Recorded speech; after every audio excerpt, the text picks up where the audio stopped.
Hello friends, धाकड़ math concept में आपका हार्दिक स्वागत और अभिनंदन। तो चलिए दोस्तों, आज मैं आपको बताने जा रहा हूँ एक इंटरेस्टिंग फैक्ट जीरो के बारे में। तो चलो देखते हैं। जीरो आपको काफ़ी नॉर्मल नंबर लगता है, बट जीरो अपने आप में एक हीरो से कम नहीं है। इतने से जीरो के पास में इतनी सारी प्रॉपर्टी होती है, जिनमें से कुछ प्रॉपर्टीज़ काफ़ी जो फैक्ट वाली है वो मैं आपके सामने यहाँ पर प्रेजेंट कर रहा हूँ। तो चलिए देखते हैं।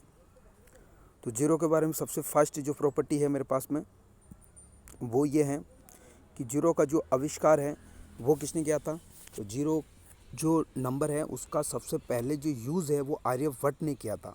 और जनरली हम बोलते हैं कि जीरो की खोज आर्यभट्ट ने की थी, बट जीरो की सिस्टमेटिक या यूँ बोले कि फॉर्मूले की तरह जो यूज़ किया था वो ब्रह्मगुप्त ने इसका यूज़ किया था सिस्टमेटिक तरीके से।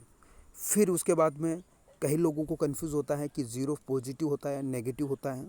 तो ज़ीरो एक्चुअल में ना पॉजिटिव होता है ना ही नेगेटिव होता है। तो ना इधर पॉजिटिव नो नेगेटिव। थर्ड पर हम जो प्रॉपर्टी है इसकी ये पढ़ते हैं कि ज़ीरो इवन नंबर होता है। ठीक है, अब जीरो क्या होता है, ओड नंबर नहीं होता है, क्या होता है, इवन नंबर होता है। तो जीरो इवन नंबर कैसे होता है कि हम सबको पता है कि जो इवन नंबर होते हैं वो 2k की फॉर्मेट के अंदर होते हैं, जहाँ k की वैल्यू हम क्या ले सकते हैं, 0 ले सकते हैं, 1 ले सकते हैं और 2 ले सकते हैं, 3 ले सकते हैं। ऐसे नेगेटिव के अंदर -1, -2, -3 ये हम वहाँ पर ले सकते हैं। तो यहाँ पर भी क्या होता है, एक्चुअल के अंदर जो जीरो होता है उसको हम कैसे लिख सकते हैं, 2k की फॉर्मेट के अंदर यहाँ पर लिख सकते हैं। तो ज़ीरो को हम कैसे लिख सकते हैं, 0 2 इंटू 0। ऐसा करने पर भी हमें ज़ीरो मिलता है। मतलब ये ज़ीरो जो है 2k की फॉर्मेट का एक डिजिट है। इस वजह से यहाँ पर ज़ीरो को क्या बोला जाता है, इवन नंबर बोला जाता है। ठीक है, तो थर्ड प्रॉपर्टी भी यहाँ पर क्या है मेरे पास में कंप्लीट है। उसके बाद में क्या होता है, ज़ीरो जो होता है वो एक रियल नंबर होता है।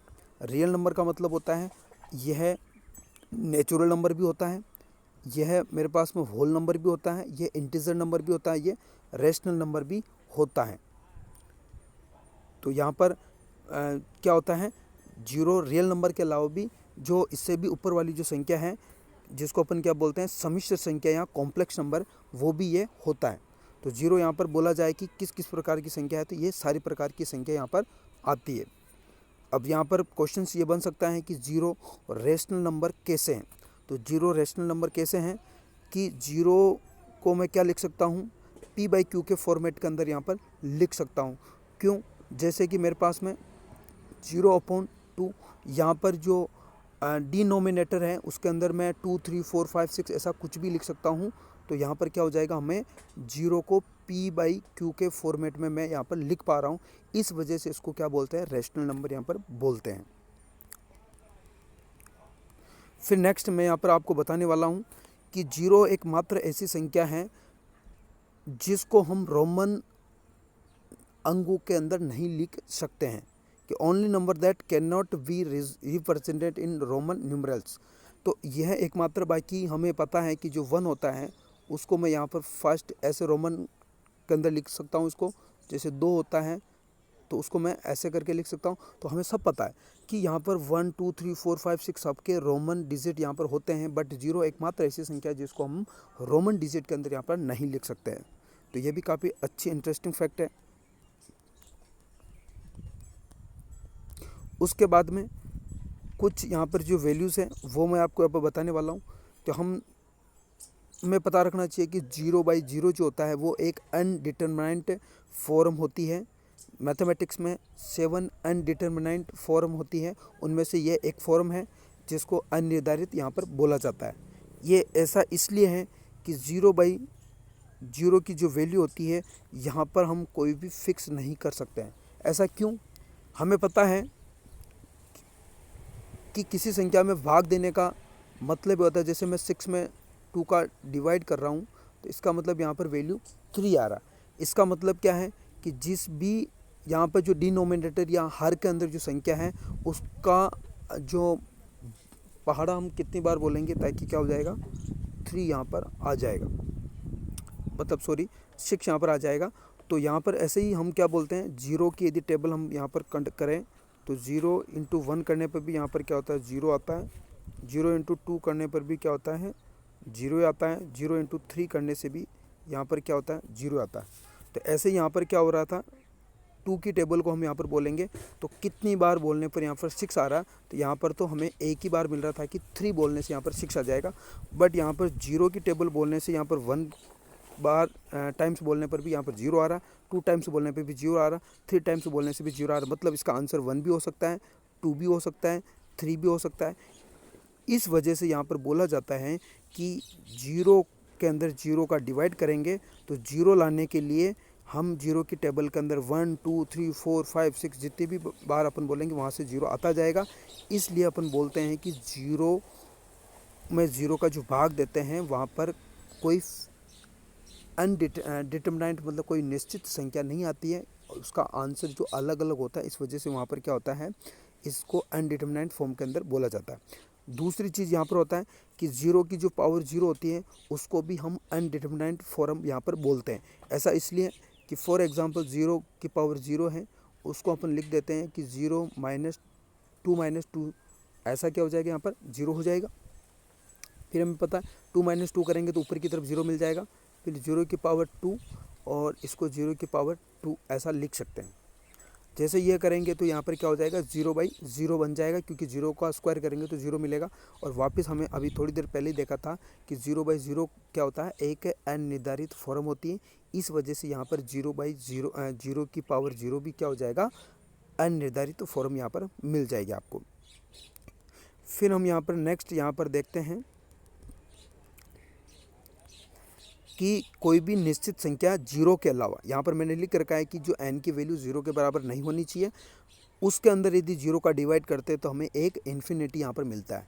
और मैथमेटिक्स में इन्फिनिटी नाम की कोई चीज़ होती नहीं है, इसको हम क्या बोलते हैं, अपरिभाषित संख्या बोलते हैं, जिसको क्या है कि परिभाषित नहीं बोला जाता है, परिभाषित नहीं किया जा सकता है। ये बहुत ही बड़ी संख्या होती है। तो इसमें किसी भी 0 के अलावा किसी संख्या में हम 0 का डिवाइड करते हैं तो वहाँ पर इन्फिनिटी हमें यहाँ पर मिलता है। फिर ऐसे ही 0 के अंदर 0 के अलावा किसी भी संख्या का यदि भाग दिया जाता है तो हमें क्या मिलता है, 0 मिलता है। फॉर एग्जांपल 0 के अंदर मैं 2 का डिवाइड कर रहा हूँ तो भी 0 मिल रहा है, 0 के अंदर 3 डिवाइड कर रहा हूँ तो भी 0 मिल रहा है। तो ऐसे ही यहाँ पर क्या हो जाएगा, 0 के अंदर 0 यहाँ पर नहीं होना चाहिए, वो तो क्या हो जाएगी, अनिर्धारित फॉर्म यहाँ पर हो जाएगी। फिर ऐसे सिमिलर क्या होता है कि भाई किसी भी नंबर के अंदर 0 की पावर लगाते हैं तो यहाँ पर जो n है वो मेरे पास में क्या है, 0 के बराबर नहीं चाहिए मुझे। तो यहाँ पर क्या होता है, उसकी वैल्यू कितनी आती है, 1 आती है। मतलब जैसे कि 2 की पावर 0 है तो ये भी 1 होगा, 3 की पावर 0 है ये भी मेरे पास में 1 होगा। बट 0 की पावर 0 जो होती है अनिर्धारित फॉर्म होती है, इसलिए बोला जाता है कि n की जगह यहाँ पर 0 नहीं आना चाहिए। फिर यहाँ पर नेक्स्ट अपन देखते हैं कि किसी भी 0 के अंदर पावर रखते हैं तो उसकी वैल्यू 0 आती है। तो मतलब जैसे 0 की वैल्यू 0 की पावर 1 करते हैं तो भी 0 आएगा, 0 की पावर 5 करता हूँ तो भी 0 आएगा। बट 0 की पावर 0 नहीं करनी, इसका मतलब n की वैल्यू यहाँ पर क्या है, 0 नहीं लेनी है।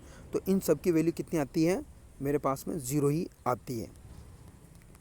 फिर नेक्स्ट जो मेरे पास में है कि किसी भी 0 का वर्गमूल यहाँ उसका क्या है, स्क्वायर रूट लेते हैं तो वो भी क्या होता है, 0 आता है। और नेक्स्ट अपन आगे चलते हैं कि 0 फैक्टोरियल।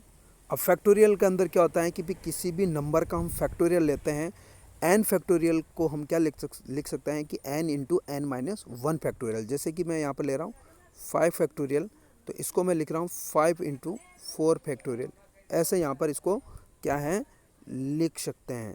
तो सिमिलर यहाँ पर मैं क्या कर रहा हूँ, जो मेरे पास में 1 है, देखो 0 फैक्टोरियल 1 होता है तो इसको कैसे प्रूव करूँगा मैं। तो यहाँ पर क्या होता है कि 1 फैक्टोरियल जो है मेरे पास में, उसको मैं लिख रहा हूँ 1 इंटू 1-1 फैक्टोरियल। फिर इधर जो 1 फैक्टोरियल की वैल्यू 1 होती है और इधर 1 और 1-1 क्या हो जाएगा, 0, और वहाँ पर फैक्टोरियल हो जाएगा।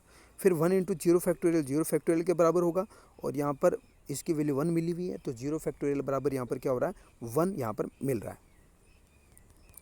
फिर यहाँ पर नेक्स्ट अपन देखते हैं कि भी किसी भी लॉग के अंदर यहाँ पर क्या है कि जो मैं यहाँ बेस ले रहा हूँ किसी लॉग वैल्यू के अंदर, तो यहाँ पर बेस मेरे पास में क्या है 1 से ग्रेटर देन चाहिए, तो वहाँ पर क्या होता है, ज़ीरो की जो वैल्यू होती है माइनस इन्फिनिटी होती है। इसका भी प्रूफ है, इसको प्रूफ बाद में मैं करवाऊँगा कभी दूसरे वीडियो के अंदर। तो लॉग जीरो की जो वैल्यू माइनस इन्फिनिटी होती है, बट कंडीशन यहाँ पर ए ग्रेटर देन 1 चाहिए यहाँ पर। और आपकी जानकारी के लिए और बताता हूँ कि जो लॉग इन्फिनिटी होता है वो यहाँ पर इन्फिनिटी के बराबर होता है। इसके अभी जो प्रूफ होता है वो आगे आपको बता दूंगा वीडियो के अंदर। फिर ऐसे ही इंटरेस्टिंग फैक्ट के अंदर आगे और बताता हूँ। हम सबको पता है कि जो साइन जीरो होता है उसकी वैल्यू कितनी होती है, जीरो होती है। कोस जीरो डिग्री की वैल्यू भी क्या होती है, सॉरी यहाँ पर बाय मिस्टेक से यहाँ पर जीरो लिखा गया है, तो यहाँ पर कितनी होती है, कोस जीरो डिग्री की वैल्यू कितनी होती है, 1 होती है। फिर नेक्स्ट है टेन जीरो डिग्री क्या होता है, मेरे पास में 0 डिग्री यहाँ पर होता है। और फिर एक और इंटरेस्टिंग जो फैक्ट है कि यदि कोई टू लाइंस हैं और उनके बीच में एंगल क्या है, 0 है। 0 होने का मतलब होता है कि जो दोनों मेरे पास में लाइंस हैं वो या तो पैरेलल या समांतर हैं, या वो दोनों एक दूसरे के ऊपर संपाती या उसको अपन बोलते हैं कोइंसिडेंट्स है। तो दोस्तों ये रहे जीरो के इंटरेस्टिंग फैक्ट हैं, और जो कि आपके लिए जानना ज़रूरी है आप आगे की मैथमेटिक्स पढ़ने के लिए। तो thank you so much friends.